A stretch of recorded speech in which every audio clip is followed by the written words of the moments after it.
কি হইছে? আপনারা মারতেছেন কেন? তরকারিতে যেই পরিমাণে ঝাল দিছে এগুলো কি মুখে দেওয়া যায়? তাই বলে আপনি ভাবির এমন করে মারবেন? আমার বউ আমি মারবো, তাতে তোকে সমস্যা কি? লাঠি দেন। ভাবি, লাঠি ধরেন। এই লাঠি দিয়ে আপনাকে যেভাবে মেরেছিল আপনিও ঠিক সেভাবেই মারবেন। এই আপনি এগুলো কি বলতেছেন? হ ভাবি, মারো। উনি আমাকে সুজন ভাইয়ের বউ, প্রতিবাদী বউ, তেজি বউ।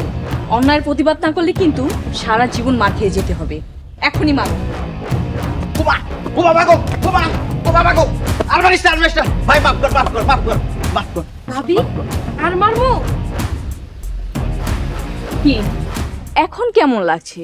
এই লাঠি দিয়ে আপনি যখন ওনাকে মেরেছিলেন ওনারও ঠিক তেমনই লেগেছিল। এখনো সময় আছে, ভালো হয়ে যান, নয়তো মারলে মার খেতে হবে। She's the fighter, she's the flame. She's the power, she's